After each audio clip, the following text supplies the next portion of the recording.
All right, I think we're recording. Perfect. All right, well, here we go, you guys. Appreciate all of you jumping on, and I know we've got some other folks that will be joining us as they figure that part out.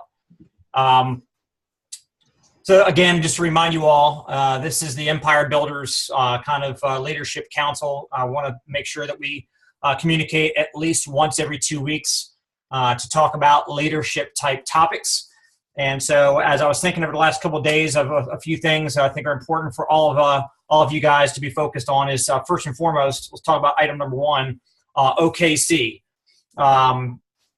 Obviously, the convention happens, and sometimes associates, we just go and we just let it happen. We don't go with intent. We don't know exactly what we're trying to accomplish by using the convention for what it could be used for. So first and foremost, what are you looking to get out of the convention? That's a big thing. You know, you might be looking to build your belief. You might be going there to learn certain things on the team building side, on recruiting. Or, maybe you're looking to go connect with some leadership in a certain market you're trying to build in. So maybe it's a chance for you to, if you have a nationwide team, you want to have that as an opportunity to get together with your team because you never see them all year long. You see them maybe on a Zoom, and maybe you talk to them on a conference call. You're communicating on Facebook, but that bond is crucial. So one of the things I look forward to every year at the convention is to see you guys, to see the team, to break bread together when we can make that happen, and to just at the breakout session make sure we get a chance to see each other there. So what's your intent, number one? Number two, take inventory. Who on your team is going to the convention? If I ask each and every one of you all to right now shout out your number, how many people do you have registered? How many of you guys know your number? Do you know who on your team is registered? Do you know who on your team is thinking about it and has not pulled the trigger yet, but is about to do it? So, have your OKC registration list, have your working list of people that you're looking to get registered ASAP. Take inventory. Also, the Power Team lunch. I'm going to be having a lunch just for folks that are in my open line, meaning I am their upline executive director. That's all of you guys. So I sent a link out, briancurlers.com/OKC lunch, I believe it is. And I also put it on the Team Pinnacle Facebook page. It's $18 all inclusive for your food, your drink, and your gratuity. That's for you and for your team. And so that's, please take advantage of that. I think it's like at 11:30 on Friday morning, the first lunch break. There's 2 breaks each day. One's early, and then one's like an early dinner, early lunch, early dinner. So that Friday after the first session, that's where we're going to be going to Abuelo's. It's a Mexican restaurant. Whether you like that or not, it is what it is. But that's where we're all going to get together and be able to spend some time together. And I want to try to hopefully have you guys. I like to sit with you guys, but frankly, you guys are going to want to sit with your team. Okay, that's your chance to get together with your team, and before or after we can spend a little time together. Also, we won the floor seating challenge for the power teams. That means that we had the most open line people in the entire company registered for the convention. So we won first place. That means we got a chance to pick what session we want to all sit in the front section right at the foot of the stage. I chose session 2 because I didn't want to do it the very first session, because people might not know what to do, when we're doing that. So it's going to give us a little chance to have the first session go by. Then the second session, we all sit there at the front. And some of the things that we're going to be doing there, I'm going to get a picture of all of you guys in that section from the stage. So we're going to get a killer picture of you guys standing up and cheering and being a part of that. I'm also going to bring up on stage our Performance Club qualifiers. So any of you guys and or your team members that PCQ, you guys are going to be coming up on the biggest stage in our company. So, obviously getting up on that stage is you got to accomplish something great to do it. Well, you guys are going to come up on that stage, and we're going to get, do a little something there. I'll let you guys know as we get a little closer on that as well. So I just want to make sure you guys are aware of that. You're going to be sitting in your regular seats throughout the convention, but during session 2, you guys are all going to leave those seats and come down to that front section. Secondly, what are you driving with your team. I'm going to share with you guys a list of the drivers. These are the things, these are the levers that you guys get to pull when you want your team to produce. And so first and foremost, Level Up is the latest, greatest incentive that we're able to dangle in front of a brand new associate's face as far as what's going to be motivational to them. If they do not rank advance to senior associate in their first 20 days, they will not ever have eligibility to get any of the Level Up bonuses going forward, all the way from senior associate all the way up to executive director. So that's is not like the old days where fast start qualifying. If you didn't fast start qualify, you only got paid as earned commissions on those first few sales until you finally move up to senior associate. And then you got advanced commissions from that point forward. Now they flipped it. Now they're saying you get advanced commissions on the very first sale, which is awesome, because people don't go out and make a sale and they're like, oh, wait, I thought you said I got paid daily. Where's my money? So for all these years, we never had that immediate pay. Now we've got the immediate pay, which is great that we can dangle that. But secondly, we've got to make sure that we are getting our people on top of that advancement goal right away. If they wait until the 19th or 20th day to do it, think about what happens. They get desperate. And they either don't accomplish it and then they get bummed out, or they do accomplish it, but they write shoddy business. They're asking for favors at that point. They're just slamming something on the books because they're trying to get that qualification met, and those memberships are probably not going to be very high retention. So that's going to wind up hurting them later on in the long run anyway. So Level Up, number one. Number two, Atlantis. And this is not the big Atlantis trip it is a big Atlantis trip, but it's not the year-long qualifier. Right now, as of Valentine's Day, from Valentine's Day through March 8th, anybody who recruits a new associate with a new membership, that recruiter gets a chance in a drawing for one of 10 trips for two to Atlantis, a $4,500 trip. So that's killer. So if you guys think about that, you got a chance to leverage this huge trip in June to Atlantis with everybody on your team. It doesn't matter what level they are. Doesn't matter if they've rank advanced ever or not. It doesn't matter. Anybody who recruits someone right now can have a chance for in that drawing. And you get a chance for every recruit. You go out and recruit 10 people, you get 10 chances. So if there's 3,000 total recruits, one recruit gives you 1 in 3,000, right? But it's actually 10 trips, so it's actually 1 in 300. If you get 10 recruits, that's 1 chance in 30 to actually go on that trip. I mean, think about how powerful that is. The Las Vegas trip is still going until the end of February. So November, December, January, February, you had a 4-month window to get 10 recruits and 1 qualifier, and that will get you on that trip for 2 to Las Vegas. Not a drawing. It's an automatic go. And then also the Performance Club qualification. Now, are you guys driving heavily the BMW? I know Sharon is a brand new BMW qualifier as of this past month, right? So is it last month? Yes or no? A couple months ago? Yeah, sorry, it was December. I know that you're just out there looking at BMW, so congratulations.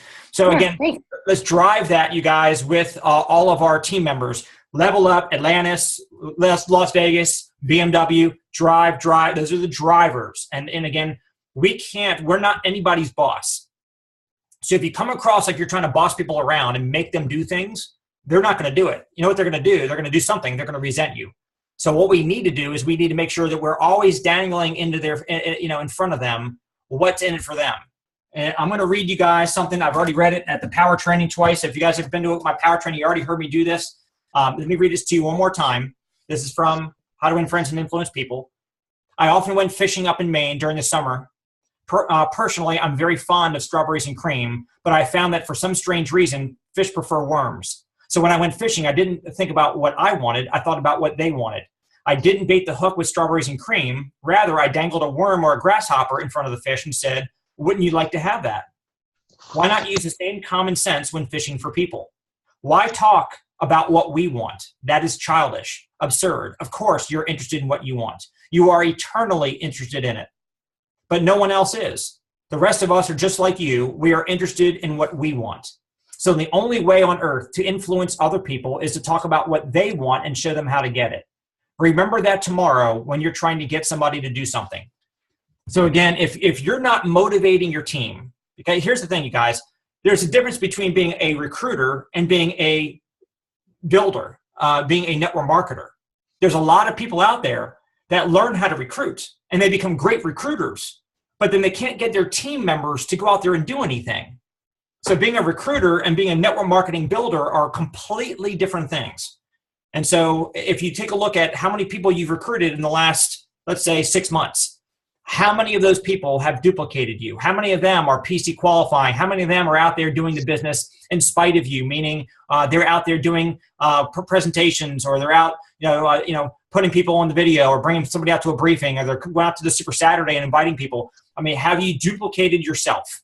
If you're just a recruiter, you don't want to just duplicate yourself and have a bunch of recruiters. You want to be a team builder. You want to be a connector. You want to be an encourager. You want to be somebody that they actually would follow to the end of the earth. And so if you ask yourself, would my team follow me to the end of the earth or not? Okay, so let's talk about something else. I spoke about this yesterday on a Facebook Live presentation. You can be either too strong with your team, or you can be too weak with your team. Now, once in a while, I'll be honest, I'll give you guys a confession. Once in a while, I will do something what I call blow them in or blow them out.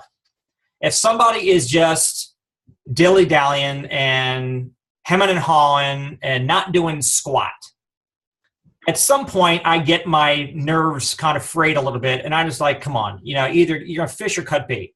I mean, you've been cutting bait for 6 months now. Are you going to put your line in the water and fish, or you just got to get off the boat? So sometimes I'll have a conversation with somebody that's a blow them in, blow them out conversation. I'm either going to blow them into the business or I'm going to blow them out of the business. And by the way, it's a crapshoot. I mean, you're just rolling the dice. You don't know what's going to happen. That person might take offense and they're gone, and you got to deal with that consequence. You might actually, the conversation might go the opposite. It might go great, and they might say, "Thank you for being a real coach. I needed the wake up call. I know I've been goofing around, and I need to get things going." Okay, so just understand that you can do the blow them in, blow them out kind of a thing. And that's when you're being strong with your team. Now, and by the way, you can have tough love and strong love as long as it's love, as long as they understand, as long as you preface it by saying, what I want to share with you right now is coming from a good place of positive intent, because I want success for you really badly. I know you want it as well. So I just want to share with you, some thoughts. And again, whether we're talking with our spouse, talking with a child that we're the parent of, or talking with a team member, it's not what we say, it's how we say it that matters a lot. Okay, I'm a real tough coach, but over the years I've tried to develop my heart muscle where I can actually say it in a way where they completely know the place where I'm coming from is a place of pure intent and from a place of a big heart. But the other thing is, you can also be too weak with your team. So some people they let people off the hook so easily. And, I've talked with a few of you guys lately about this, where you got people on your team, they're so easy with their prospects. Their prospect gives them, the slightest little excuse. So like, hey, you coming out to the meeting on Thursday night? No, I can't come because I've got something I've got to do with my spouse. Oh, okay, no problem. We'll catch you next week. Thanks for taking my call in the first place. You're so awesome. I love you. So, hey, look, if you're too weak, people want to follow someone who knows where they're going. Okay, so again, you want to. It's like a relaxed intensity. It's a gentle strength, if that makes sense. So you don't want to be too strong, but you don't want to be too weak. All right. Now, let's talk about being core. This, I think, is a very important component of the business. There's the 10 core commitments. I know all of you guys know what the 10 core commitments are. I don't know if you guys ever all have them printed out in front of on your office wall somewhere. I would encourage you to go into your back office and go into the little search tab and type in core commitments and just print out the 10 core and make that a part of what you are putting into practice every single day, every day. And some of the things are not daily, like the convention's not every day. The convention's once a year. The 10th core commitment. Be here a year from now and having doubled your business. Okay, but those 10 core commitments are crucial. And the question you got to ask yourself is, if you're not core, then you're never going to get your team to be core. So if you want your team to do the 10 core commitments, which is what's been proven, it's like if you look at, if you read Think and Grow Rich by Napoleon Hill. There's 13 things that are the common denominators from the wealthiest people in the world, the most successful entrepreneurs in the world. Those are the 13 things, right? Well, the 10 things that you take any of the top earners in Legal Shield, the top business builders, the biggest platinums in the company, and you find out what did they do? What are the 10 things that they all have in common? Those are the 10 core commitments. I actually was taught these 10 core commitments 18 years ago. And I've been operating within these 10 core for 18 years. So you got to ask yourself, are you doing your exposures every single day? If you're not doing at least your 2 to 5 exposures a day, guess what? You can't expect that your team's going to do them. You might tell your team to do them, but people are like dogs. They've got like this sense. They can sense things. They can sense fear in you, by the way, you never want to let them see you sweat. They can sense whether you're being a hypocrite. You might be telling your team, guys, you need to be doing your 2 a day. But whether you say it or not, they know whether or not you're doing your 2 a day. And they're calling bullshit on you, right? They know whether you're doing it or not. You can lie all you want, but if you're not doing it, they know it. And by the way, they can see it in your numbers.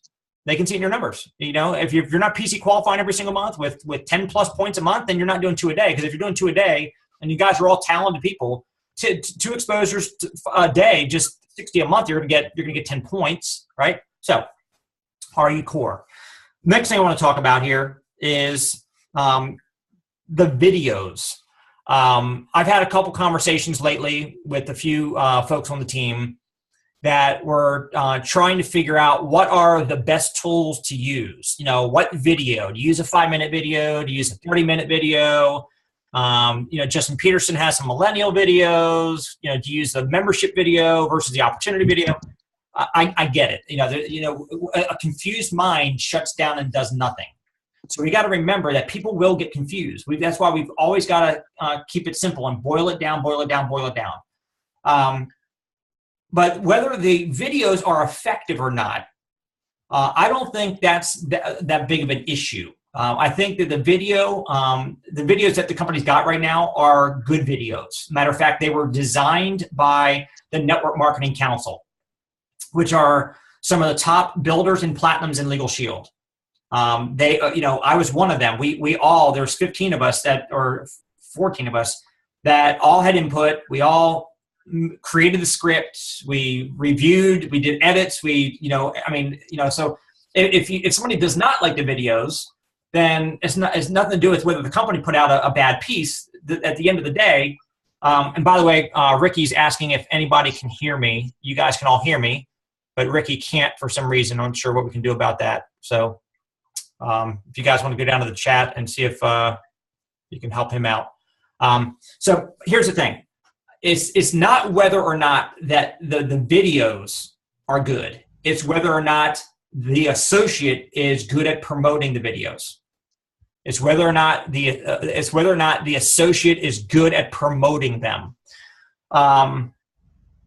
Or it might be the wrong prospects. If you're showing the 30-minute video to prospects and they're watching it and they're not interested, then they're just not the right people. Now, if most of your prospects are watching the video and not interested, then maybe you're fishing in the wrong pond, right? You know, if you're talking to 18-year-olds and they're watching the video and they're like, I'm not interested, maybe you need to recruit up a little bit. If you're talking to somebody who's absolutely dead broke, they are all about job security, they have absolutely zero interest in becoming an entrepreneur and making side money or anything like that, then again, the video, you can't show a great video to the wrong person and have it convert them. It's not pixie dust. It's not magic. It's not going to do what it can't do. So, but here's the thing. Let's go back to this. What does it mean by promoting or not promoting the video right? If you guys want to mute yourselves out, appreciate that. So, for example, if I'm using this as a tool, let me see if we can put some background noise there.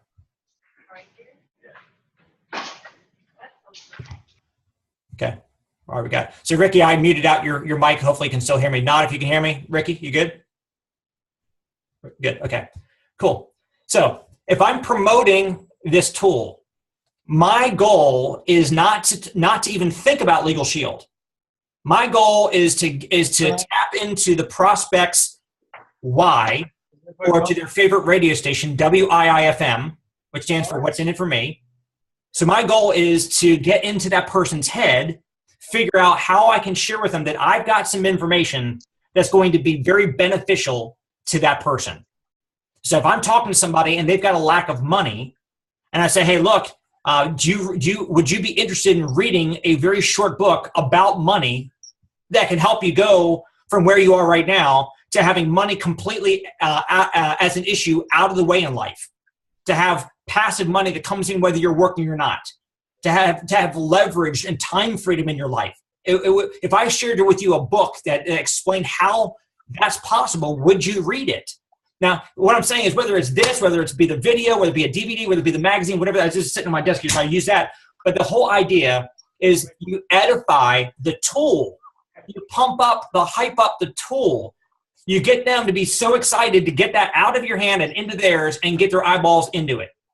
You get them so excited to receive that video link and click on it and open it and watch it because you said to them that the information that's on the video that I'm going to send you a link to so you can watch it, that 5-minute video, let's say you're using the 5-minute Tap into the New Economy video, the 5-minute sizzle video. If I'm prospecting Sharon, I say, Sharon, I find out what her hot buttons are, find out what's going on in her life, what she likes about her job, what she doesn't like about her job. I find out that she's got kids that she doesn't have enough time for because she's working so many hours. I say, hey, look, I'm working on a project right now where there's a lot of people that are parents that also had no time with their kids, and they used the side business project on a very, very part-time basis. They were able to build up a passive cash flow that's being able to buy them back control of their time. And now they got tons of time with their kids. They're on all the field trips. You're going on ski trips with them, traveling with them. I mean, if I sent you a 5-minute video that explains how that works, would you watch that video? I mean, the information on that video, I'm telling you, it's changing people's lives. Now, I can't promise. Look, if I send you that video, you promise me you'll watch it. And I'm pumping up, and I'm getting the commitment for that video watch. So again, if people are not getting results from the video, it's very likely that either you don't like the video. If you don't like it, you're not going to be effective at getting other people to watch it. If you go to a movie, let's say you go to 50 Shades of Grey, and you didn't like it, do you think you're going to be very effective at convincing your friends to go watch the movie? No. You're going to come out of the movie, you're like, that movie was kind of horrible. Hey, Sharon, I just saw this horrible movie. Or you don't have to even blow it like that. You can even say, hey, Sharon, I just went and saw this movie. You ought to go see it. Oh, what was it? 50 Shades. Did you like it? I mean, you're not going to be effective. To be a good promoter, you got to like what you're promoting. Mm-hmm. Does it make sense? I mean, you can't sell a membership if you don't believe in the membership. It's like if somebody says, hey, I'm going to get involved as an associate. I'm not buying a membership. I just want to sell it. I tell people, take a hike. I can't work with you. If you don't believe in the product enough to own it, that means you want to go sell something that you don't believe in. That means you want to be a hypocrite. How are you going to be effective as a hypocrite? I can sell ice to Eskimos. Well, guess what? If you can sell ice to Eskimos, then go where Eskimos live and go sell ice, because that doesn't work here. So let's make sure that we are, because the art of promoting is the highest paying skill in all of network marketing. And we have got to get better at ourselves at promoting and teach our team how to be better promoters. And this is not just for getting a membership or getting recruiting somebody. For example, if you're not getting your team members to go out to a weekly briefing, that means you don't believe in the briefing enough to convince other people that it's worth their time to go to the briefing. And not just prospects. I'm talking about getting your team to go plug in and do the 10 core. If you don't go to the convention, or if you don't believe in the convention being like worth $600 in expenses to get there, if you don't believe it's worth it, then you're not going to be effective at convincing other people on your team to go to the convention. You guys follow me here? So the art of promoting. We promote tools and we promote events. Now, let's talk about how to masterfully promote an event. I know most of you guys either have a briefing in your town, or you guys are the ones running the briefing in your town. Like I know that we've got Craig on here who started up his own. I know we've got, who else is on here? I know that Gerald down in New Mexico started his own. I know that most of the rest of you guys actually have briefings that you guys are plugging into. I know Sharon, for example, she and I started our own briefing here in Virginia together. So how do you masterfully promote an event? Okay, like a briefing. Well, I'll give you a couple points here. Number one, act like you put the credit card down. Now, for Gerald or Craig, you guys are doing that, right? You're paying for that room, okay? But act like you're having to pay for the room. And also act like you're the only one inviting into it. This is a mind trick here. This is a mind trick. If you already know that there are a bunch of associates that are all going to come to the briefing, and they are going to pay for part of the room by kicking in their $10 at the door, okay? Then you don't have as much, the onus is not on you as much to fill that room because you know there's a bunch of associates that are going to actually, come and help pay. Secondly, if there's other associates plugging into that briefing, you don't have to fill the room with prospects because now you're thinking it's a lot of people each bringing a few prospects with them. So you put your credit card down, but you got all these other people that are going to come and they're all inviting guests, so you don't have to fill the room. One of my mentors years ago, as a matter of fact, Eric Worre taught me this. He said, Brian, you need to actually pretend like you're paying for the room, pretend like nobody else is coming. It's your event only. There are no other associates. And if you don't fill the room with prospects, then you're going to have an empty room and you're going to be talking to empty chairs. Or if you have one or two people show up, you're going to have a room that seats 40 and you're going to have two people sitting in chairs and they're going to look around going, what the heck am I here for? This is not obviously nothing exciting with this company going on, because if it was exciting, where's the other 38 people in these empty chairs? So that's how he got me to start thinking along these lines. I pretended that I was putting a credit card down even when I wasn't. I was pretending I was the only one inviting to it. So that's why. And you can ask anybody, ask Darnell himself, ask Mike Hume, ask people who were around years ago. I would have 3, 4, 5, 6, 7, 8 prospects a week coming out to events that were my prospects. I treated it like it was my briefing. And so when you guys are going in your marketplaces, you can be in Tampa, you can be out there in Colorado, you can be there in Virginia Beach, and I know you guys are all in different places in Norfolk. You already have a regional manager that's running the event.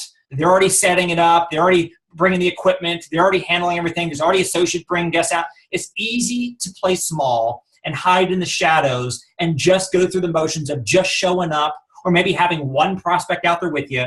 But again, is it serving you well by thinking small and playing small? Because your small thinking causes you to play small. I would start considering yourselves as an event promoter. Pretend you're promoting a concert. You got Jay-Z, or you got the Rolling Stones coming. I mean, how are you going to promote for an event? You got to be a masterful promoter. All right, the next thing you want to do is it's never happened before and it's never happened again. It's never happened before and it will never happen again. Because when you're inviting your prospects, you know in the back of your mind that not only do you have a presentation this Thursday, but guess what? If they can't make it, there's always next Thursday. And we got to get you guys and your team members to start thinking along the lines of, it's this Thursday. That's when the event is. There is no next week. There is no Thursdays. There's no S. Chop the S off of Thursdays. It's only Thursday. This event's never happened before, and it will never happen again. And when you explain it like that to your prospects, they can't say, well, hey, look, maybe I can make the next one. You got to tell them, no, there is no next one. Now, you know that there is, but you got to tell them there is no next one because there's no next one like that one. That particular speaker, that particular pinpoint in time, that particular audience that was there, the magic that's going to happen that night, that event truly never happened before, and it will never happen again. So that's how we've got to operate, and that's how we've got to promote the event. So the only reason why we ever do an event is why? To promote the next one. The only reason why we do a Thursday briefing this week is so that we can promote the next one and build into that one. So we do the presentation, we get people fired up, we resell the existing people on the vision, we teach them how to sell the vision by them hearing a presentation yet again, and we recruit the new people that are there. The guests become associates. But at the end of the briefing, the most important thing is promoting next Thursday. And that one has never happened before, and that one will never happen again. So when you see me do a briefing, at the end of the briefing, I'm like, oh my gosh, next week, you have no idea. We got one of the top executives that's going to be here in town doing this briefing. I can't even tell you who this person is. It's going to be a surprise. You might not even have some superstar. It might be the same person. It might be you. It might be the same person they've heard for the last 5 weeks. But the new people, they don't know that. But we got a superstar is going to be here. Oh my gosh, we are so blessed. You got to pack the house, call up everybody you know in the next 6 days, get them to check out information, and get them out here to see here to be in these seats next week. Okay. You also want to edify the speaker. If you know who the speaker is, edify the bejeebers out of that speaker. Make that speaker seem like they walk on water and glow in the dark. Literally. I mean, I'm talking about they need to, when they come into that room, people that are coming out there as guests or even associates that are brand new, they need to be like, oh my gosh, I can't believe Mr. Peterson's the one who's speaking. Oh my gosh, I get a chance to, can I go out and can I get a picture with him afterward? If you properly edify the speaker, Mr. Craig Peterson, build him up like he walks on water and glows in the dark, people feel like they're privileged to get a chance to hear from this great entrepreneur. And that's going to get them to come versus Legal Shield, selling legal services, home-based business, cliche, cliche, cliche, cliche. Okay? Edify the speaker. You also want to put a major focus on the timing. You know, a sense of urgency is created by a fear of loss. If they miss out on coming to this event, they're going to miss out. Create the urgency. And then lastly, when we're promoting, always remember, again, going back to what we talked about before, WIIFM, what's in it for me. If you're talking to a prospect, if they don't know why they're going to be benefited by showing up to that event, they're not going to come. It's so funny. I hear people that will say, oh, well, my prospect won't come because it's an hour away with traffic. It's too far. Well, Grant Cardone has a book called Sell or Be Sold. Either you sell them on why they should come or they're going to sell you on why they're not coming. So either way, a sale's being made. So the question you got to ask yourself is, if that same person, well, put it this way. I hear that from an associate. The associate is the one who's saying that person's not going to come because it's too far. They're already prejudging. They're already coming to a conclusion without even the prospect even telling them that. Some associates are thinking it's too far. I'm not even going to bother trying to get them there.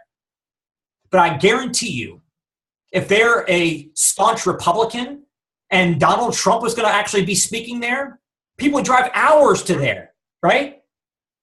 If there was the Rolling Stones were playing and they were a Stones fan for the last 30 years, they come from hours away to go watch taking that concert. If Robert Kiyosaki was there, and it's an author, they read his book before, they're like, oh my gosh, Robert Kiyosaki's brilliant, and he was speaking 3 hours away, you could get them, based on the perceived value, you can get them to go. So if we can get people to go based on things that are important to them, then we need to make Legal Shield important to them. If we know that them attending this briefing can change their life, then obviously we're not doing our job to convey that life-changing opportunity to them if we're saying, oh, an hour is too far away. We need to, Jim Rohn said, don't wish for things to get easier, wish for you to get better. Don't wish for the briefing to be closer, wish for you to have better promotion skills to get somebody to drive an hour. I know I'm yelling at you guys. I get a little worked up. So you know, let's really get focused on how we can become better promoters. Because I know I hear it all the time. People say, oh, the briefing's too far away. The Super Saturday's too far away. The convention costs too much money to get there. That's weakness. That's weak sauce. I mean, we can't think like that. We've got to get ourselves thinking better. All right. Let's talk about a couple more things here. I have a question for you guys. As leaders, okay, you guys are the empire builders. You guys are the next wave of executive directors, you know, with Legal Shield. So with that, you know, I heard 23 years ago when I first got into network marketing, there was a trainer. She was one of the top people in Maryland, and back then we used to have a whiteboard, and they used to draw out the presentation.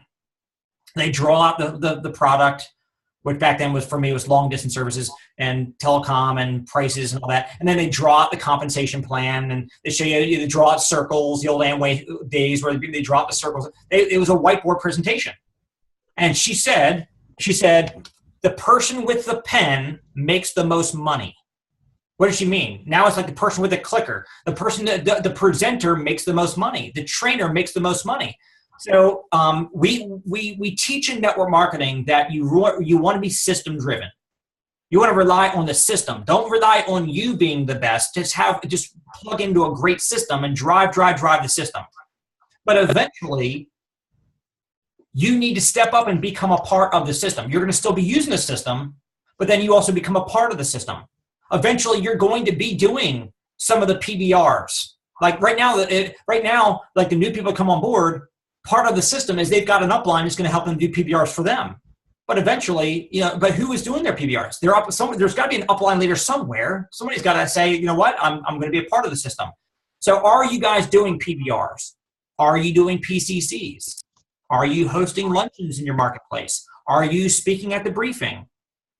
If there's an existing briefing, get into the rotation and start speaking. If there's not one, do what Craig did, do what Gerald did. Start a briefing, put your credit card down, and guess what? You're the speaker. So that's something you guys got to think about. If you don't hold a pen, if you're not a leader who can do an effective 15-minute PCC, if you can't do an effective 25-minute sit down at Starbucks, your associate, and their prospect, and be the upline expert to do the presentation on 2-on-1, if you can't present, how do you expect to be an executive director? People say, I want to get paid like an ED, but they got to think, oh my gosh, you got to be willing to do the ED activity to be worthy of the ED money. People say, well, I want to make a 6-figure income. Okay, you want to make 6 figures. Are you capable and competent and doing the things that a 6-figure leader needs to do? But again, here's what's worth it in the long run. It's not about you guys deciding, okay, I'm going to be a part of the system now. I'm going to start doing PBRs, PCCs, luncheons, and briefings. Oh my gosh, I just got myself a job. No. You start off as a leader and you master being a great leader. I'm sorry. You start off as a follower and you master being a great follower, a great user of the system, using your upline for 3-way calls, using them to do your PCCs, using them to come and do your PBRs, using them when you're doing the briefings and you're putting your people in front of them at the hotel. So you go from a follower and you get really good at following, and then you can become a leader. Now, you never stop following. You always keep following, but now you're wearing another hat as a leader. So, for example, I'm wearing my leadership hat talking with you guys right now, but I'm still following the system. I'm still doing all the same stuff I've done for 18 years. You don't stop following and then start leading, because that's called going from phase 1 to management mode. That's like you're prospecting, you're producing, and all that. Suddenly you become a manager, and now you're doing nothing but preaching and teaching, and now your team is watching what you're doing. And now they think that they need to become a manager. Now you got a whole bunch of chiefs and no Indians getting anything done. So, but that question, I want to come back to you guys. Are you doing PCCs? Are you doing PBRs? Those are the baseline things. Then of course it steps into the next things. It's PBR and PCC, and then it's luncheons, which is a small crowd, that you stand up in front of. Well, PCC is over the phone. That's the easiest thing to do, even for a nervous person. So it could be PCC and then PBRs, where you're actually standing up in front of a room and doing a presentation. And by the way, PBRs can be playing a video, but you prelude the video by sharing your why, connecting with people's hearts in the room, getting them to see why they might want to be involved in a business. Then you show the video, and then afterward, you share a couple personal or team stories and close the room. But the bulk of the presentation can still be done on video at a PBR, which is fine, and that duplicates. A PCC, you got to speak. PBR, you're going to do some speaking. And then luncheons, you're going to be doing the whole presentation with a projector, with PBR boards, whatever the case is. By the way, the PBR boards are going to be ready in Oklahoma City. So you got those big plastic boards you can put up on an easel, and you can flip through just like a flip chart, but they're a big one.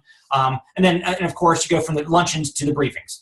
And I would encourage you guys, you should be desperately wanting to become a briefing presenter in your marketplace. Because, again, that is just the evolution of it. And that's what's going to be taking you to the 6-figure income mark. Okay. what I would like for you guys to do is let me know what you're doing and what you're not doing. If you've got a mental block, a hang up about doing PCCs, like you're too afraid, like I don't know what to say. Well, listen to the 801 number, that recording that I did. That's a PCC. Except at the beginning of it, you're going to say hi and welcome to people that you just heard in the roll call at the beginning, and you're going to reference Sharon or Craig or Jess or Johnny, whoever is the host of the PCC that you're doing for that new recruit.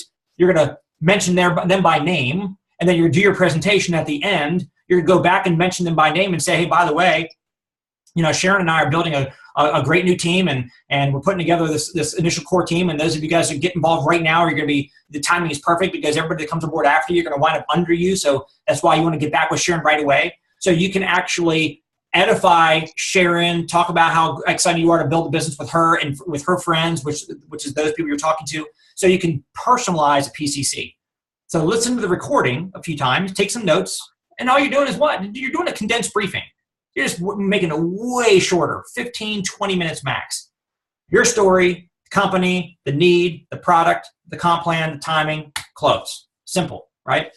So,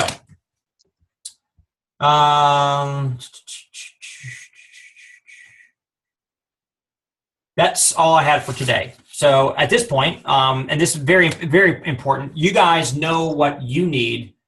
Sometimes, well, not always better than I know. Some people don't know what they don't know. They don't know what they need to go to the next level. So I'm sitting in a catbird seat. I get a chance, even without me being there, I can look at numbers even. Numbers sometimes can tell the story. If I see somebody recruiting a bunch of people, but those recruits are not duplicating, they're not producing, they're not qualifying, they're not whatever, then I can see something going on there and there's something missing. And vice versa, if I see somebody not recruiting that many people, but the people that they are recruiting, they're rank advancing and all that, so I can see that they're doing some great things here, but the numbers are not where they want to be. They just need to scale bigger is all. So there's certain things I can see, certain things that I don't know. I don't have ESP. I don't know when you're having a bad day. Sometimes when you're having a bad day, you need to reach out to another member of the team or reach out to me because I have bad days all the time. I try not to let anybody see me sweat. You guys don't see them because you don't want a leader that's always like griping about having a bad day.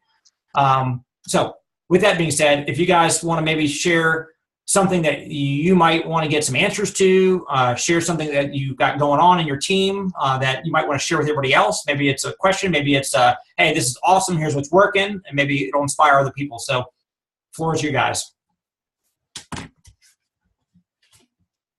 Questions or input, whatever you got.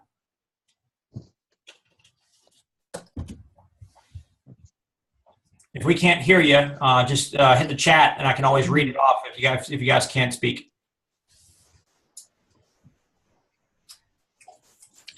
And by the way, yeah, go ahead. Hey, this is Sharon. So I was reading in your Building an Empire book last night, and it was talking about building deep. So I get confused on the open lines and when to build wide and when to build deep and how to teach team to do that. Great. So you basically want to have open lines so you've got overrides coming in. If you're a manager and you got a manager leg, you're not getting paid an override on that leg until you get to a higher level than manager because you got to have a spread. Your level and their level, you got whatever that spread is, what flows up to you. So I've always taught that you create director legs, and when you create a new director leg, you're a director and they're a director. They cut you off, so start a new leg. We call it the replacement theory. Every time you pop a new director leg, start a brand new leg and build that one up to director. And as it's moving to director, all that spread is huge overrides. The 190 minus the 60 or minus the 100 per se.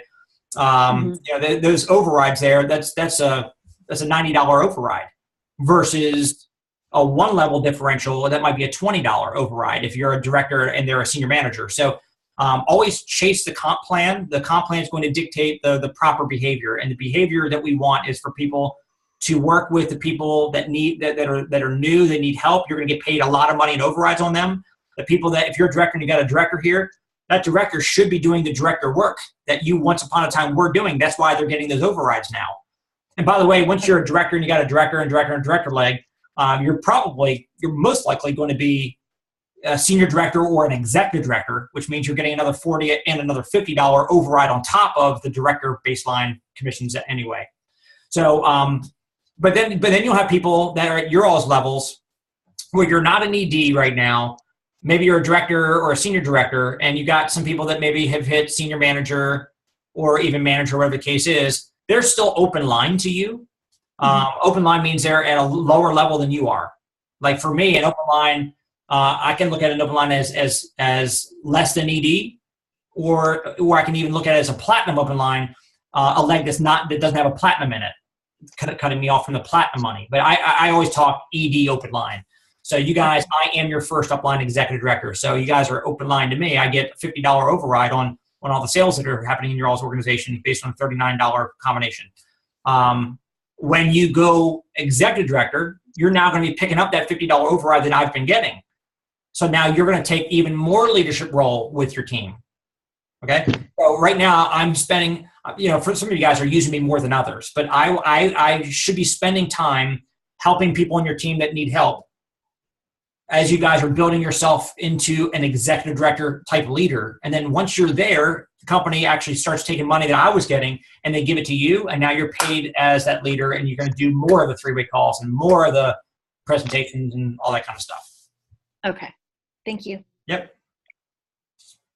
Johnny, were you trying to ask or say something? Can you hear me? We can now, yeah. Can you hear me? Yes. Can you? Oh, all right. Well, thank you. Thanks once again, Brian, for, taking the time out with us. But I seem to be struggling a little bit, man, with just acceptance, accepting what my team is really giving back. It seems like there's a lot of people that came on with us, and they've been with us now for some years, and they just not doing anything.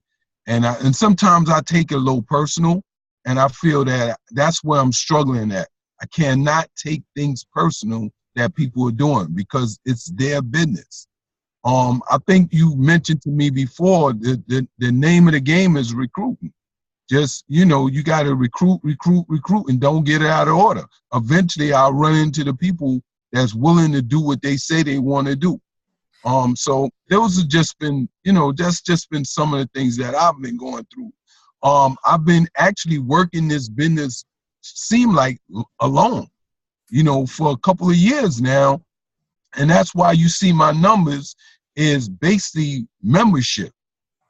Because I've been just going out and dealing with small businesses and small groups and just getting a lot of membership. But it's a lot of work, man. I didn't come here I didn't leave my job to do another job. I want that leverage that you guys talk about all the time, so I'm trying to figure out how do I get back to where I need.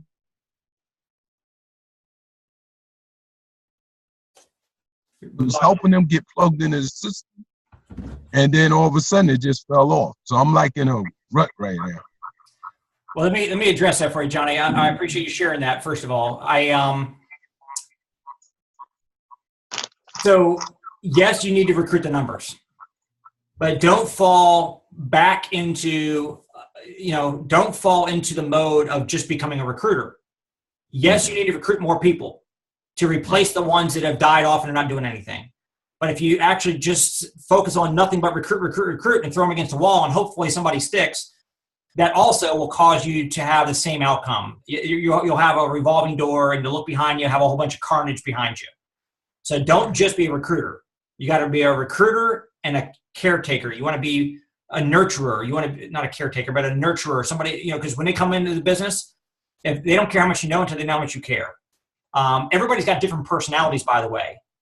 I can tell you that the way you come across to somebody is going to be different than the way Sharon comes across to somebody, or the way Melissa comes across to somebody, or Jess or Craig or whoever else I can see up on the screen here. So when you recruit them, what we all need to do, and I've been doing this for over 20 years now, I'm constantly thinking, how can I get better at connecting with people, connecting with their heart, connecting with their why, connecting with their motivation?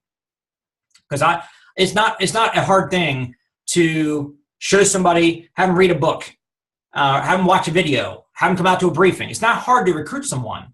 That's not hard. $99, it's not hard to get $99 out of somebody. The hardest part is connecting with someone, connecting with their head and getting them to pull a trigger and pay $99. That's not hard. The harder part is to get them to be motivated.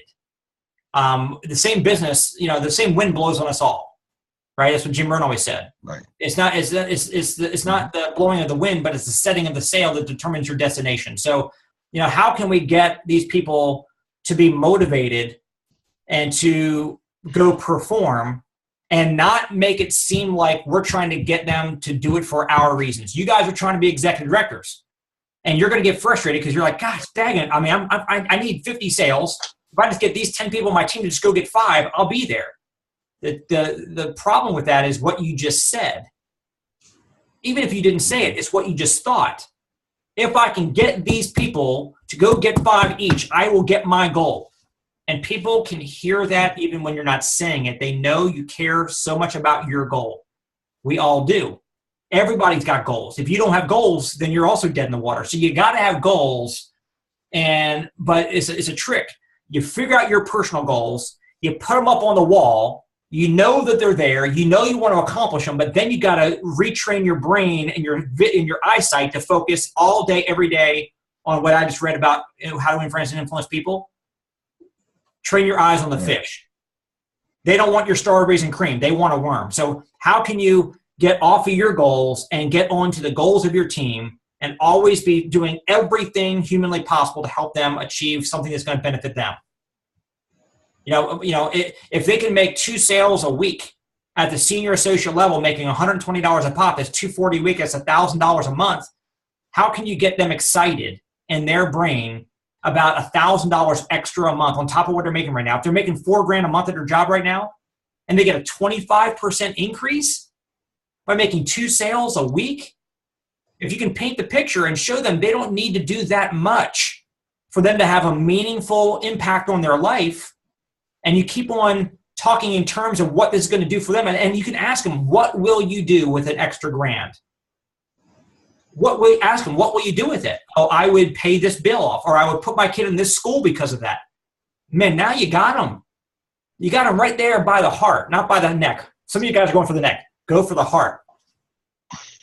So hopefully, Johnny, as you're getting, I know we all get frustrated. And by the way, it doesn't go away. I get frustrated with people on my team that sign up and do nothing. My own recruits.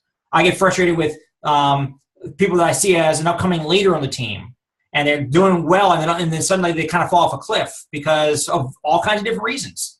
They let some excuse come up in their life, or somebody in their family got sick, or this happened or that happened, or their job, this, whatever. I mean, everybody's got their thing that they point to, and that's my excuse for putting the sword down and not fighting the good fight. And it's frustrating because you pour 2 months into this person, and then they give up, or they pull off to the rest stop on the highway, and you're like, again, you've got your goals, and you're putting all this time and energy into them, hoping that they're going to hit their goals, which helps you hit yours, but now they get off the rest stop. It's out of your control. You're on the highway with them. They decide they're getting off on the rest stop. Yes, it bums you out.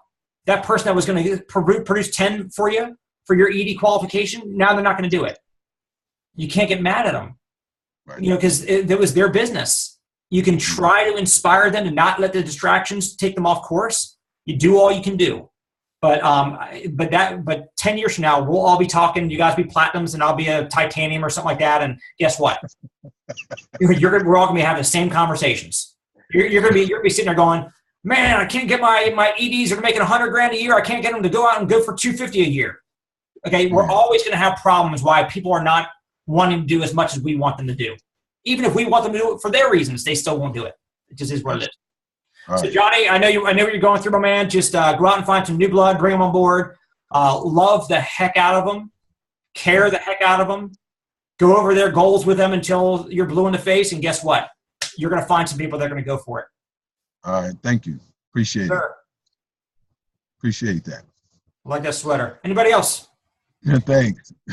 Yeah, Brian. Some of the stuff that I wanted to bring up, you've kind of answered, but my situation that I'm having now is obviously, I recruit in the masses, and I've got a lot of recruits for the time that I've been in. And I have a similar issue, they kind of come in and then they freeze. So I've shifted gears to where I'm, trying to pour into the ones that I do have. But at what point do you say enough is enough and you move on? Because I'm not going to sit there, and it holds me back at times to just sit there and constantly stroke the genie, to hopefully they pop out and they do what they're supposed to do. At what point do you say enough is enough and you okay, goodbye, next? Well, that's a great question. So some people will work to earn and deserve your time, personal time, and everybody else gets group time.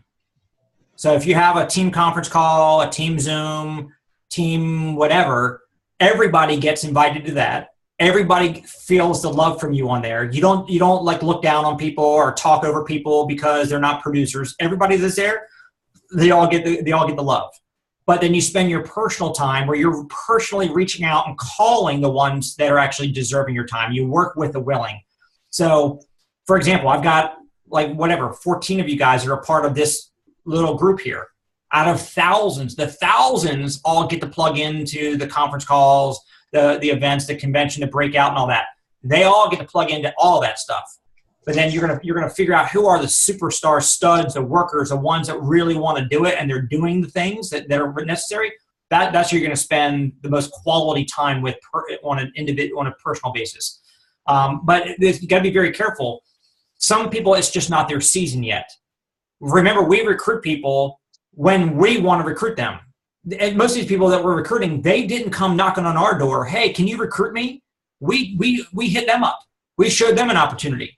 We convinced them that this is a great opportunity, and they decided to come on board. But maybe all their ducks were not in a row in life. They have a lot going on, and they didn't want to miss out. You were convincing, so they pay their $99. They signed up, but they're not there. This is like a new thing being sprung on them, and they make the decision to throw their hat in the ring, but they're not full tilt. They're not committed. And so somebody who might not be producing right now, that might be frustrating you. All of you guys, not just Jess, might be frustrating you. But 6 months from now, if you kill them with kindness, make them feel valuable, make them feel wanted, make them feel welcome, don't browbeat them into producing when they're not ready to produce yet. Okay, try, push them a little bit gently. Okay, keep your hand there so against their back so they never fall backward. Just keep them there, but don't push them. And then work with the runners. Run with the runners. Walk with the walkers. And the ones that want to sit, throw them some Swedish fish. Throw them some breadcrumbs. Keep them alive, because one day they might come alive because maybe their child was crying because mommy's never there or daddy's never there for their basketball games. Now they realize, oh my gosh, I got to do something with that Legal Shield business. Eventually, some of these people will come around. Some of them will never come around, but you just never know. And plus, look, some people are not here because they're here to build an empire. Some people are not, they don't care. If they really cared about making money, they'd be more productive. So some people are just not motivated by money enough to get them off their butt. Some people like to be a part of something where they're just social and they can just be around people that are positive people, even though they're not really playing the reindeer games. They like to sit on the bleacher and watch. They like to be at the party. Maybe they're dolphins. Maybe they're whales. They want to be a part of the helping part. I got people on my team that they show up to the briefings and they run the briefing. They set up the equipment. They handle everything. They break it all down. They're always at all the events, and they hardly produce. And it's like, if it was about production, they would be producing. Some people want to be deemed as valuable to the cause. Like they're contributing their time and energy and lugging equipment and that kind of thing. And we got to love them for it, because what would happen if that person was not there? Somebody's got to do all that stuff that I don't want to do. So am I going to browbeat the person that's setting up the briefing every single week because he's not ED qualifying?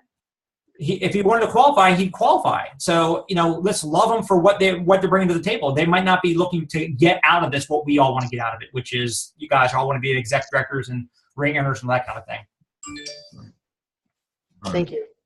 Yep. Hey, Brian, it's Ricky from Hampton, Virginia. Yes, sir. Hey, sir, this might be the wrong format, but I'm going to show you. I just want to share with you what changed my business. My directors and them, they just, like on the call, they fell off. They could not get into production. And so I started new lines, as you always taught us. And I come from a military background, and I just gave them a simple format, a little booklet, the membership, 101 ways, the company portfolio, the member perks, and how to start the new member, and some applications. And sir, I'll talk with you. My numbers are all from new people just by handing them this packet right here. Some of you on the call may have been doing this. I had never given a person a new packet. I started them off wrong. This packet really has changed my business from last month to now. All my old directors, they wasn't doing anything. I think we get stumped bringing on new people, and then the new people don't know how or what to do. And then in the back, I put a mock how to sign somebody up. It's a simple process coming from the military. And I tell you what, sir, I don't know why I didn't do it in the beginning, but it is, I'll talk with you on my numbers. It is totally changed, and all of it is new production. None of them, I got 2 counters out of my old production leg. All the rest of it is new production, just by using this packet.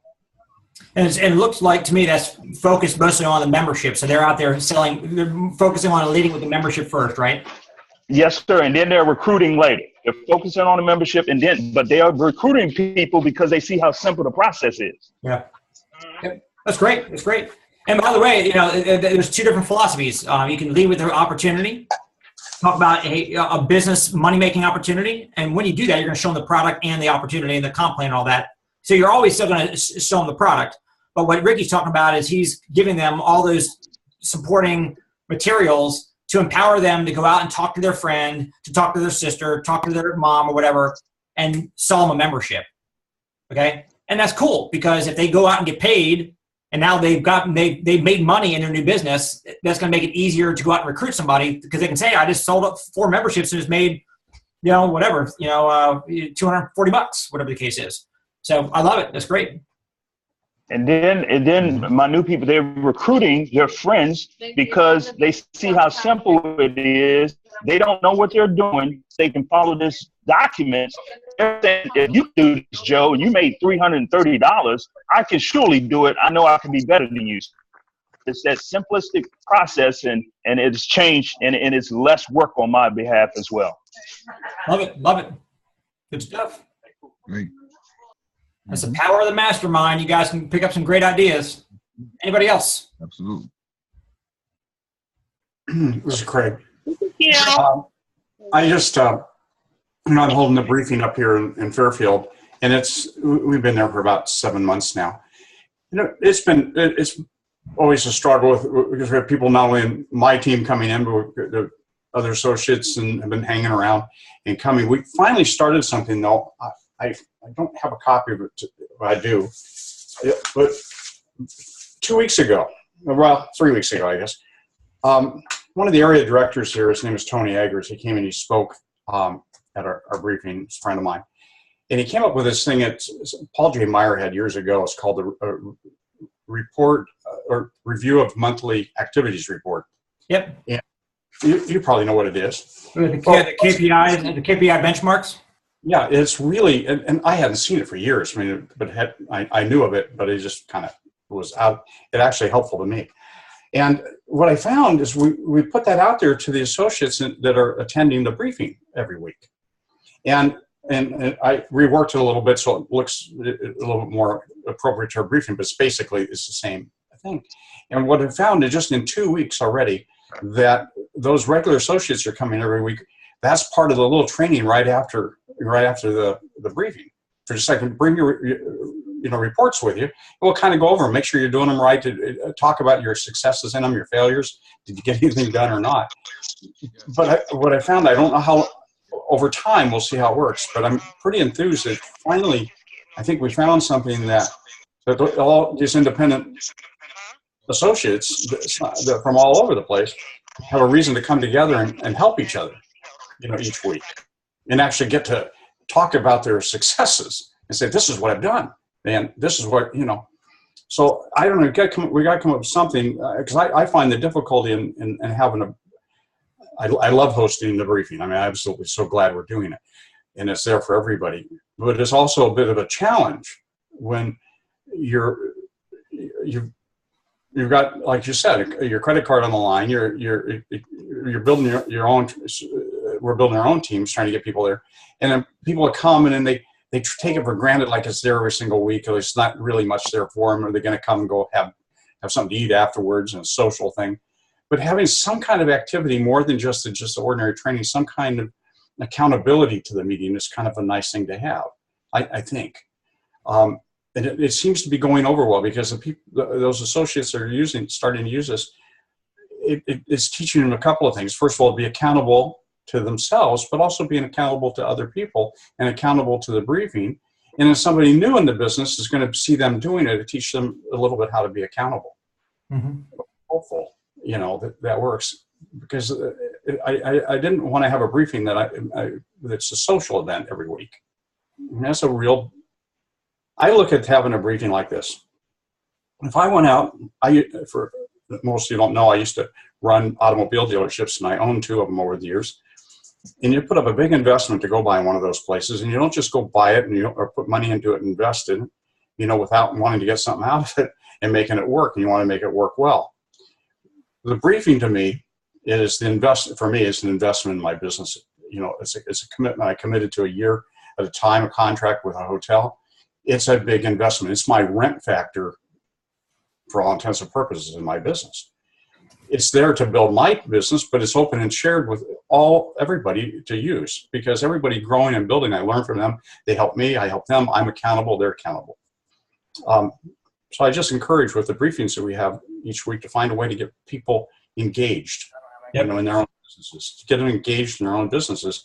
And it's kind of, and I'll leave it at this, it's kind of funny when I've got a couple of people in the team that aren't even on my team calling me. I was in San Diego this weekend, and 2 of me, Craig, I get a text, hey, I did a 3-way call and I got the Romer report done, and they're not even on my team, but they're just calling me and saying they're excited about it. I thought that was pretty cool. Yeah. That's a really cool thing. And it's encouraging to me. Anyway, leave it at that. Well, it's great.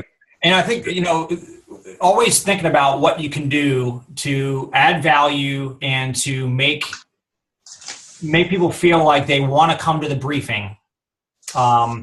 Sometimes briefings are too boring and people won't come back because they got bored.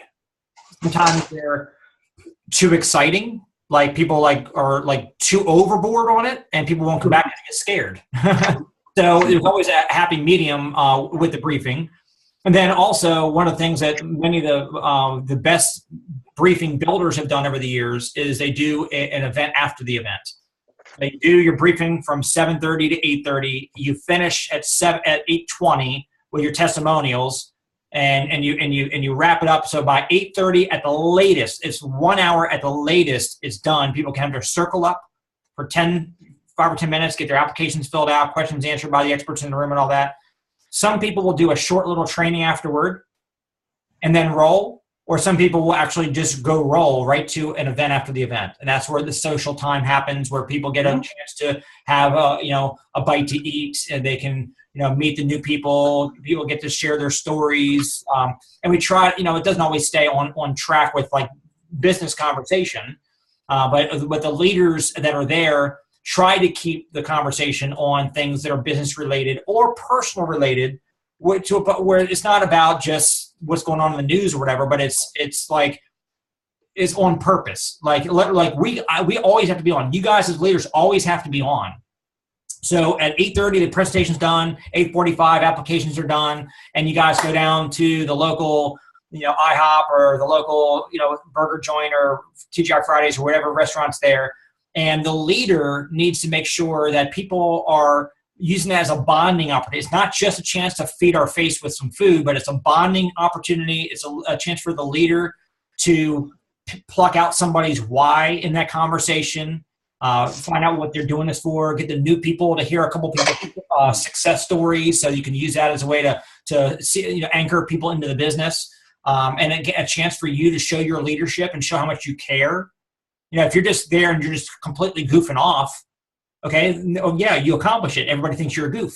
Or if you're there and you're really a leader and you're and you're showing that you're caring and you're asking them questions about their family and how we can help them. And now they're looking at you as somebody that they can follow and somebody they respect, and that you've got credibility with them. And that those are assets that you're building for you to be able to have your people follow you. You know, there's some people in Legal Shield that frankly don't do that, and therefore they don't have the kind of respect that they could and should. And so their influence is diminished. So always remember, when your team is around you, you don't want to be a stiff, you know, or stuffed shirt. You don't want to be somebody that's like, oh my gosh, you know, Brian is just so dry. I mean, all he cares about is Legal Shield. You don't want that. But when we're around the Legal Shield folks, especially at the event after the event like that, we're still on. We're not presenting. We're not talking Legal Shield, but we're still on. And then when you go home, you take off your jacket and you take off your shoes and you kick up your feet and put on your remote and you hang out with your family and all that. Then you can turn yourself off a little bit. So just keep that in mind. You know, it's very, very important. I know some of you guys got to go. We've already been on for an hour and 15 minutes, but anybody else we haven't heard from yet that want to share before we wrap up? By the way, there is no March. There is no March. People are like, okay, well, I'm going to get things going and build up. There is no March. February is nowhere near done. Sharon, I know you look like, oh my gosh, they took March out of the calendar. No, I mean, March will come. But there is February. We still have, 1, 2, 3, 4, 5. We have 6 days, 5.5 days of February. And so people give up so early. People in November can't wait till January 1st so they can start their life over. The New Year's resolution, it's like they give up. Like, some businesses like call it quits in the third quarter. Like, oh, we're not going to have a great year this year. It's like, come on. I mean, the lesson we can all learn is the Super Bowl.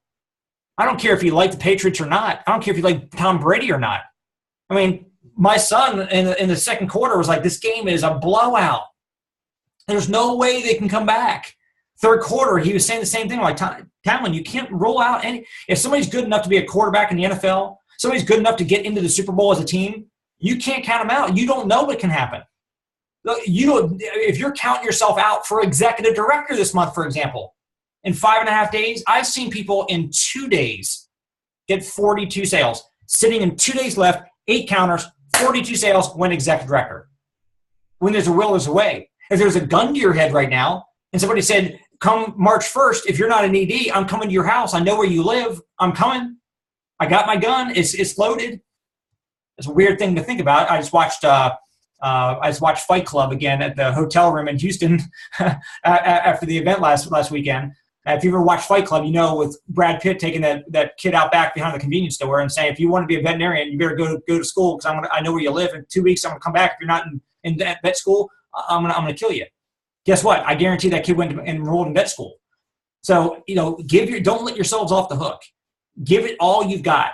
And if ED's not your thing this month, if you say, hey, look, I'm just not going for it, that's okay. You don't have to go for it from where you are right now, but set some stretch goals and go for something. Go into March with massive momentum. Go in with a whole bunch of people that are not even on the books yet. Sign them up and get them to Oklahoma City. You can get people to go to Oklahoma City. They're not even registered as an associate yet. You're like, oh, well, if I recruit somebody now, they're not going to go to OKC. Why? If you find somebody who's serious about building a business and they want to change their life, some of the new people are the ones that are the easiest to get to go to Oklahoma City. They're not. They haven't sat down yet. They're just coming into the business running. So anyway, you guys, appreciate you. Maybe Jess, you can tell me what I just hit the stop button and we're good on the recording. Yep. Just hit stop.